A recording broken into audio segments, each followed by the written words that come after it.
If you have money, you have a name. If you have money, you are the boss. When you don't have money, you are nothing. I have the brains. Give me the challenge, and then I'll prove to you that I can do it. You see, before I could have even stayed on the road begging, but now I'm independent and I'm running my own life.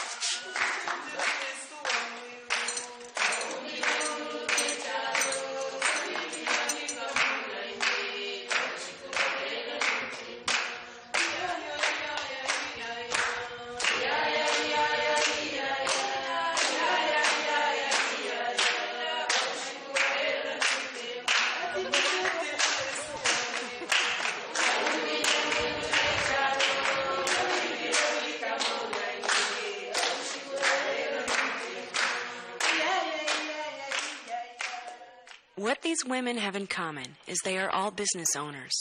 They all have received business loans from various sources, and they all are women with disabilities.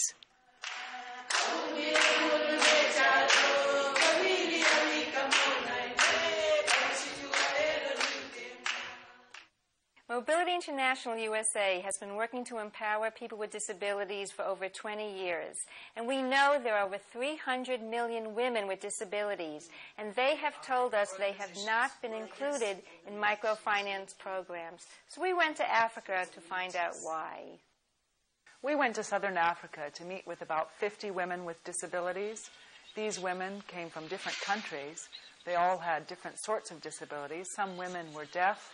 Some women had physical disabilities, some women had visual impairments, but all of these women had received a small loan from anywhere from 50 to 100 US dollars, and all of them were involved in a small-scale enterprise.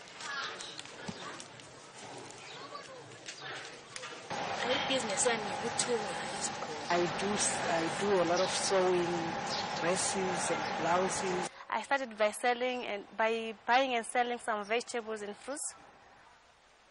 We have a tuck shop, and in that tuck shop we sell sugar, milk, buns, soap, sweets. I'm making baby sets, tablecloths, and other things. I do the buying and reselling of sugar. I've got a few more items. I've got some camphor cream and some shampoos. We saw a variety of women's clothes, a variety of men's clothes. Currently, I have 2 shops whereby I'm trading in groceries and other cooking in Shima.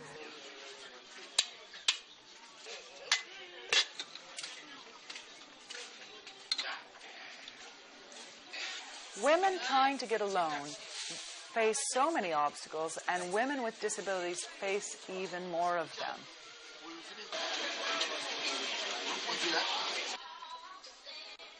When I move into a bank, the first thing they will see is my bad food, and then they will associate the difficulty in paying back that loan to the disability, which may not be the case. 80% of people with disabilities live in developing countries, and yet less than 1% of U.S. foreign assistance actually reaches people with disabilities. What's wrong?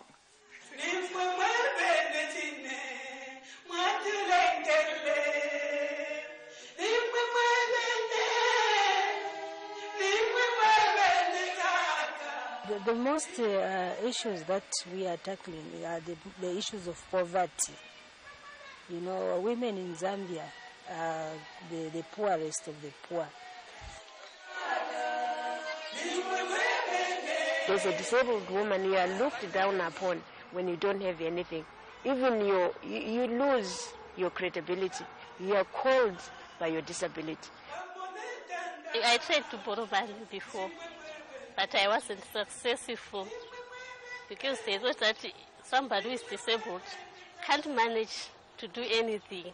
She is always a beggar. Even if you go asking for something that will return back, they will think that we are begging from them. there's a distinct connection between poverty and disability. If you have a disability, you usually lack access to employment or education, which leads to poverty. If you're poor, you generally lack access to health care, which can definitely lead to a disability.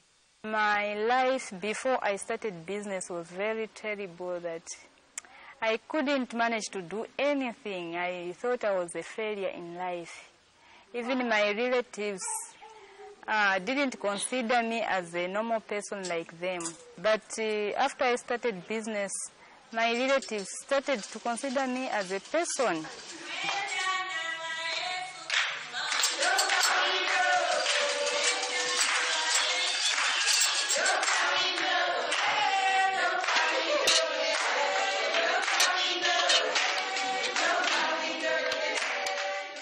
I started also paying rent, and also I started supporting my deaf child from the business that I had. And I've also started building another shop so that I can continue with my business, so that I support myself, and in that way I'll be self-sustainable. I'm able to stand alone because I can manage to rent a house of my own. I can manage to send my child to school.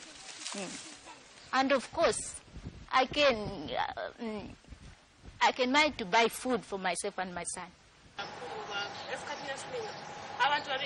You know, people used never to care for me. They didn't even bother about my presence. But now, people care for me. They come and talk to me.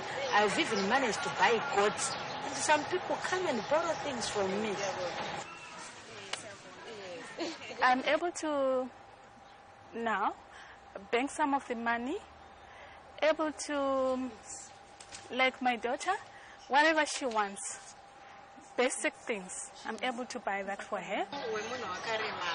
The life of a disabled woman in Zimbabwe is looked down upon. But when you have money, people start liking you.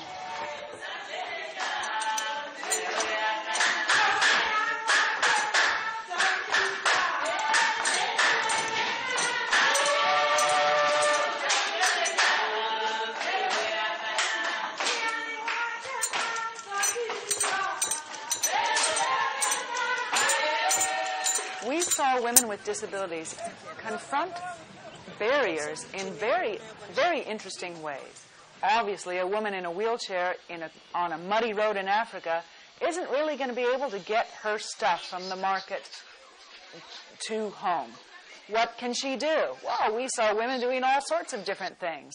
Some of them had somebody push them. Some of them sent somebody else out to go get it for them.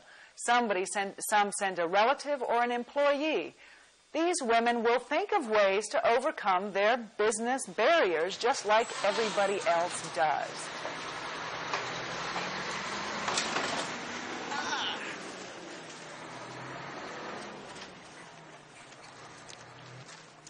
Most of people think women with disabilities are a credit risk. What I have to say is women with disabilities are very hard-working people. When they come across the money, you know, they really work hard and sweat for it so that they look after their families. Most of them, they are single mothers, single parents who have got children and they've got no husbands to support them. They really work hard. They are not credit risk. I'm really paying very well because I don't miss a month. We work hard because we don't have any other source of income. We don't have any other jobs. So when we get money and embark on these projects, we really do that with all our heart, with all our efforts. Some of the NGOs used to refuse that these disabled women, maybe they won't bring back the money, the loan. They should try us first. Here we are. We have started repaying the money, which some of the able-bodied persons don't do. Some of them don't repay back, but we are managing to pay back. So why don't they try us? Some NGOs, when we approach them about microcredit projects, you know, some of them, they say, oh, would love to help you. Unfortunately, disability issues is not our priority. It's important for a development agency to make a commitment to including people with disabilities. And that commitment can be at a policy level, that commitment needs to be at an organizational level, and that commitment needs to be a commitment by